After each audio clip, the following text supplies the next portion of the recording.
दोस्तों, अगर आपको भी अपने आप पर विश्वास नहीं है तो आपको यह कहानी अंत तक अवश्य सुननी चाहिए, क्योंकि आपको यह कहानी अपने आपे में भरोसा करना सिखा देगी।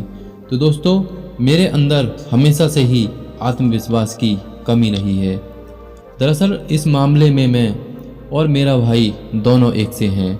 शायद ऐसा मेरी माँ की वजह से है, जो जब हम छोटे थे हमारी देखभाल और सुरक्षा को लेकर ज़रूरत से ज़्यादा सावधानी बरतती थी और हमें हमेशा ज़िंदगी की सच्चाइयों से दूर रखती थी।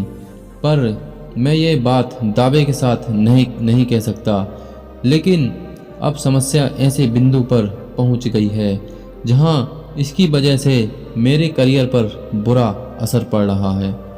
मैं चाहता हूं कि हर कोई मुझे चाहे, लेकिन सच यह है कि मुझे कोई पसंद नहीं करता। मैं जहाँ काम करता हूँ वहाँ मेरी एक दोस्त थी जो खाने के समय मेरे साथ बैठती थी, लेकिन मुझे ऐसा लगता था कि उसको मेरे ऊपर तरस आता था और इसीलिए वह ऐसा करती थी। अगर मुझे घर से बाहर जाने की ज़रूरत होती थी और कोई पड़ोसी घर के बाहर होते थे तो मैं उनके वहाँ से चले जाने का इंतज़ार करता था ताकि मैं उनका सामना करने से बच सकूं। सबसे ख़राब बात यह है कि अब मुझे लगने लगा है कि मैं किसी काम का नहीं हूँ। मुझे शायद ही किसी बात से खुशी मिलती हो। निराशा को सहने की मेरी ताकत बेहद कम हो गई है। मैं बड़ी आसानी से हार मान लेता हूँ और इस बात का इंतज़ार करता हूँ कि कोई और हालात को संभाल ले। यहाँ तक कि कुछ समय की मुश्किल भी ऐसी लगती है जैसे हमेशा के लिए हो और उन्हें भी बर्दाश्त नहीं कर पाता। हर वक्त एक उदासी और निराशा का भाव छाया रहता है। मैंने आपका वह भाषण सुना जिसमें आपने कहा था, खुद पर यकीन रखो, अपनी काबिलियत पर भरोसा करो, अपनी खुद की ताकतों पर यथोचित अभिमान रहित विश्वास नहीं होगा तो आप सफल और खुश नहीं रह सकते। मुझे अपने दुखी रहने और कामयाब न होने की वजह पता है, लेकिन मैं खुद पर यकीन करूं तो कैसे करूं? किस बात का सहारा लेकर मैं खुद पर भरोसा करूं? मुझे अफसोस होता है यह करते हुए, लेकिन मेरे अंदर कोई काबिलियत है ही नहीं जिसकी वजह से खुद पर भरोसा करूं। मुझे कुछ भी समझ में नहीं आ रहा है। मेरे दोस्त, जाहिर है कि आपको अपना आत्मविश्वास जगाना और बढ़ाना होगा। हम सभी आत्मविश्वास से भरपूर व्यक्तियों को पसंद करते हैं, चाहे वह प्रेरणात्मक भाषण देने वाला वक्ता हो या पूरे आत्मविश्वास से मरीजों को देखने वाला डॉक्टर। दरअसल आत्मविश्वास जीवन के हर एक पहलू के लिए ज़रूरी है, फिर भी कितने ही लोग इसके लिए जदोजहद करते रहते हैं। अफसोस कि आपके लिए यह एक कुचक्र बन गया है, क्योंकि अपने अंदर आत्मविश्वास की कमी के चलते आपको सफल होने में दिक्कत आ रही है और सफलता न मिलने के कारण आप अपना रहा सा आत्मविश्वास भी खो दे रहे हैं। आप पाएंगे कि जीवन के किसी भी क्षेत्र में लोग किसी ऐसे काम से जुड़ने से पीछे हट जाते हैं जिसकी बात करने वाले के अंदर घबराहट और हिचकिचाहट हो और जो जरा सी बात में माफ़ी मांगने लगता हो। दूसरी ओर वह शख्स जो साफ साफ बोलता हो और सिर उठाकर आत्मविश्वास के साथ सवालों के जवाब देता हो और किसी बात की जानकारी न होने पर बेहिचक स्वीकार कर लेता है, वह आपका भरोसा जीत लेता है। आत्मविश्वास से भरे लोगों को देखकर दूसरों के मन में भरोसा पैदा होता है, चाहे वह उनके श्रोता हों, सहकर्मी हों, अधिकारी हों, ग्राहक हों या दोस्त हों। और दूसरों का भरोसा जीतना उन प्रमुख तरीकों में से एक होता है जिनसे आत्मविश्वास से भरा व्यक्ति सफलता हासिल करता है। अच्छी बात यह है कि अपने अंदर आत्मविश्वास पैदा करना सीखा जा सकता है और उसे बढ़ाया जा सकता है। और चाहे आप अपने खुद के आत्मविश्वास पर काम कर रहे हों या अपने आसपास के लोगों का आत्मविश्वास बढ़ाने का काम कर रहे हों, यह एक ऐसा काम है जिसकी अहमियत किसी सूरत में कम नहीं है। इसलिए अपना आत्मविश्वास बढ़ाने के लिए आपको प्रयास करने चाहिए और इसके लिए जमकर मेहनत करनी चाहिए। दो प्रमुख चीज़ें जो आत्मविश्वास को बढ़ाने में मदद करती हैं वे हैं कार्यकुशलता और स्वाभिमान। हमें अपने कार्यकुशल होने का तब एहसास होता है जब हम पाते हैं कि हम जिस क्षेत्र में जाना चाहते हैं उस क्षेत्र के लिए अहमियत रखने वाले हुनर हासिल कर रहे हैं और उस क्षेत्र में अपने लक्ष्य हासिल करते जा रहे हैं। यह इस विश्वास का सवाल है कि अगर हम किसी भी क्षेत्र के लिए ज़रूरी हुनर सीखेंगे और मेहनत से काम करेंगे तो कामयाब होंगे। और यही वह विश्वास है जो लोगों को कठिन चुनौतियां स्वीकार करने और बाधाएं पैदा होने पर भी डटे रहने को प्रेरित करता है। यह बात स्वाभिमान से बहुत कुछ मिलती जुलती है, जिसे हम सामान्य तौर पर यह मान सकते हैं कि हमारे जीवन में जो कुछ चल रहा है वह हमारे काबू में है या उसे हम बर्दाश्त कर सकते हैं और इसके साथ ही हमें खुश रहने का भी हक है।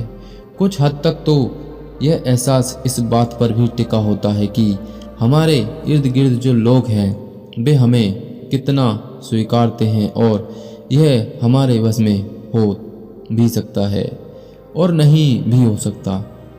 इसके साथ ही यह इस पर भी निर्भर करता है कि हम अच्छे व्यवहार और भलाई के रास्ते पर चलते हुए जो कुछ करते हैं उसे करने में कितने निपुण हैं, कितने सक्षम हैं और अगर ठान लें तो हम दूसरों से आगे भी निकल सकते हैं। 1957 में मद्रास इंस्टीट्यूट ऑफ टेक्नोलॉजी में अपनी पढ़ाई के आखिरी साल में था। उस दौरान एक ग्रुप प्रोजेक्ट में दिए हुए काम को निश्चित समय में पूरा करने को लेकर मैंने एक बहुत ही अनमोल सबक सीखा। प्रोफेसर श्रीनिवासन ने मुझे प्रोजेक्ट लीडर के रूप में लेकर नीची उड़ान भरने वाले लड़ाकू विमान की प्रारंभिक डिजाइन तैयार करने को कहा था। 6 सदस्यों वाली एक टीम बनाई गई और हमें अपनी डिजाइन जमा कराने के लिए 6 महीने का समय दिया गया। प्रोजेक्ट के एरोडायनामिक्स और स्ट्रक्चरल डिजाइन की जिम्मेदारी मुझे सौंपी गई। टीम के बाकी 5 सदस्यों ने विमान के प्रोपल्सन, कंट्रोल, गाइडेंस, एवियोनिक्स और इंस्ट्रूमेंटेशन का काम संभाला। 5 महीने बाद जब प्रोफेसर श्रीनिवासन ने प्रोजेक्ट की समीक्षा की और पाया कि हमारा प्रोजेक्ट संतोषजनक ढंग से नहीं चल रहा है तो उन्होंने साफ शब्दों में अपनी मायूसी जाहिर की। डिजाइन के काम में कई लोगों की भागीदारी की वजह से उन सबके काम को एक जगह करने में आने वाली तमाम दिक्कतों को लेकर मेरी दलील पर उन्होंने कोई ध्यान नहीं दिया, क्योंकि मुझे अपने 5 सहयोगियों से जानकारी लेकर काम करना था, जिसके बिना मैं सिस्टम डिजाइन नहीं कर सकता था।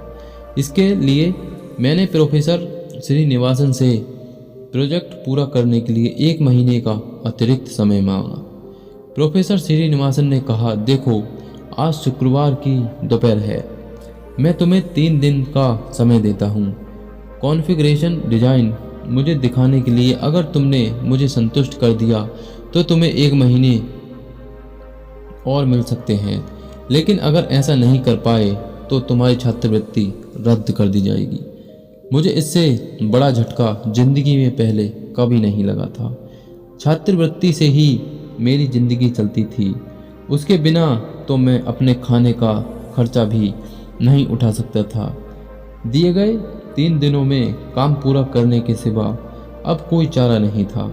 मेरी टीम के सदस्यों ने और मैंने तय किया कि हम जी जान से इस काम को पूरा करेंगे।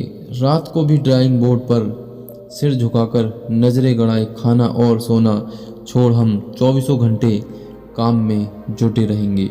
शनिवार को मैंने सिर्फ घंटे भर के लिए काम से छुट्टी ली। रविवार की सुबह जब मैं प्रयोगशाला में काम कर रहा था तो मैंने महसूस किया कि कोई वहाँ मौजूद है। देखा तो वह प्रोफेसर श्रीनिवासन थे, जो चुपचाप हमारे काम का मुआयना कर रहे थे।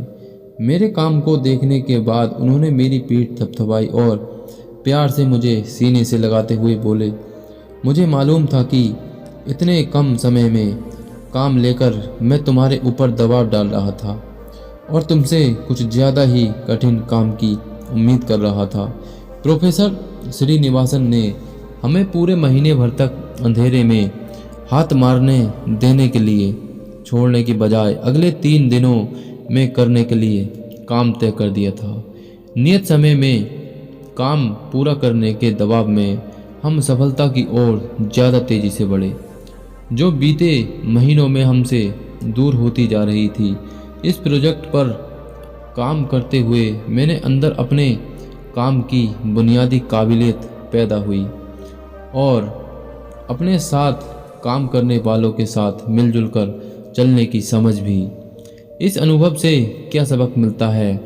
यही कि आप अपना आत्मविश्वास बढ़ाने का काम इन 4 कदमों में पूरा कर सकते हैं। पहला, अपना लक्ष्य तय करना, और दूसरा है उस लक्ष्य की ओर अपने सफ़र की शुरुआत, और तीसरा है सफलता की ओर तेज़ी से बढ़ना, और चौथा है काम काम और सिर्फ काम। लक्ष्य निर्धारण वह सबसे ज़रूरी काम है जिसे सीखकर आप अपना आत्मविश्वास बढ़ा सकते हैं। जिस क्षेत्र में आप काम करना चाहते हैं उसमें अपने लिए लक्ष्य निर्धारित करें और लक्ष्य तक पहुंचने के लिए काम में जुट जाएं। इससे सफलता प्राप्ति के लिए जीवन पर्यंत चलने वाली प्रक्रिया शुरू हो जाएगी और आपको दूसरों के साथ काम करने के लिए आत्मबल मिलेगा। तो दोस्तों, ये मोटिवेशनल कहानी आपको कैसी लगी हमें कमेंट बॉक्स के माध्यम से ज़रूर बताएं, और दोस्तों अच्छी लगी हो तो लाइक और शेयर ज़रूर करें। तो दोस्तों मिलते हैं अगली कहानी में, तब तक के लिए जय हिंद।